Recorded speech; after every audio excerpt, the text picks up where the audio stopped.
right, questions? Hi, this is Mayor Kelly Vaughn from WSA 9. I was wondering if you could talk about how this impacts tourists. They're going to land and be exposed to more than just the National Mall, different areas around the city. Well, I think it's fun. I think we've all had the experience of going in airports or on a trip and needing to find a quick gift or something we forgot. And it's always nice to be able to get something from the place that you've traveled in. I was just telling everybody that one of the things I do frequently at airports is find a little magnet to bring home to my daughter. And if you can find something that represents, and really represents, and that is good quality, that you want to take home, that's, you know, you're going to pay probably a lot, so you want something that's good quality to share with your family. I had one other question. I know that investing in business was a huge part of your growth plan for the 2026 budget. I was wondering if you had any comments on the proposed changes in the City Council's budget.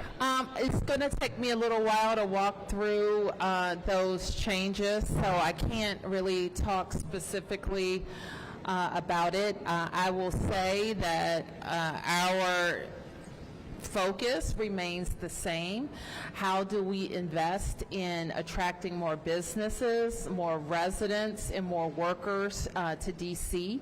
How do we make it easier to do business in D.C.?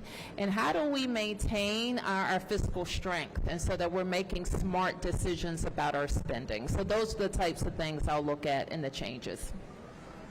Mayor, you got a lot of attention to be put on the Initiative 82 repeal that you were pushing for. The council seems they want to scale it back a little bit. What are your thoughts on sort of the approach they seem to be taking? Well, I think for Initiative 82, first I want to commend them for taking action. What the initiative has done to the restaurant industry is devastating. We have seen a loss of jobs, and we have seen workers see a reduction in pay. So I think it was really incumbent upon us as policymakers to make some changes.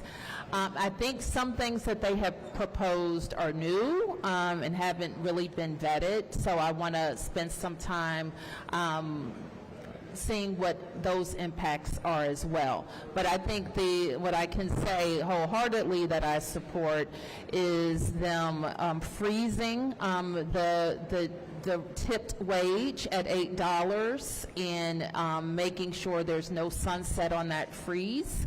And I would look a little bit more closely at the other elements of their proposal.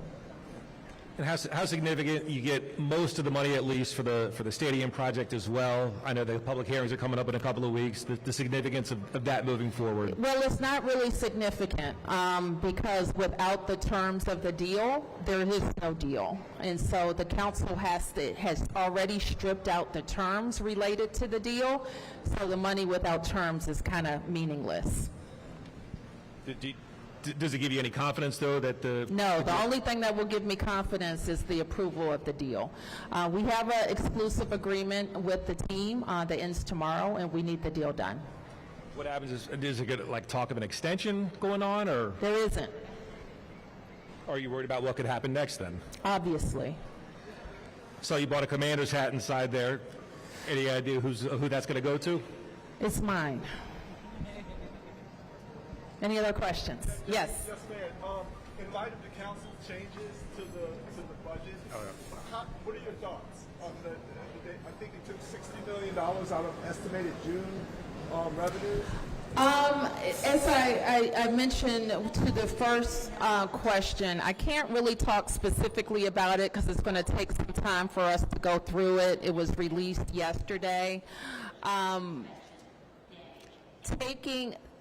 We submitted the council a balanced budget, not just balanced for 26, but structurally balanced.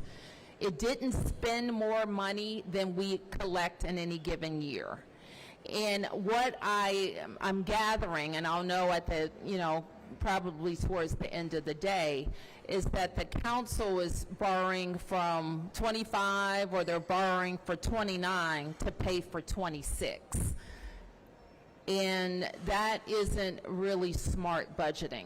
So if that's the case, I would urge them to take a second look at it. I already know the CFO will look closely at it to make sure that we're not spending. Here's the problem with that.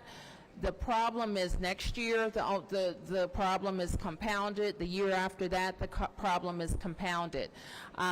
So we are in a place where we need to reduce spending, not increase spending. And we don't need to raise taxes to provide the services at a high level that we provide our residents and businesses. Thank you, everybody.